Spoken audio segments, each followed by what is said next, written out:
ದೇವರ ಗುಡಿಯಂತೆ ವೇದದ ನುಡಿಯಂತೆ ನಾದದ ಅಲೆಯಂತೆ ಪ್ರೇಮವು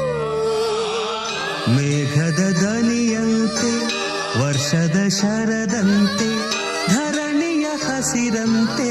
ಪ್ರೇಮವು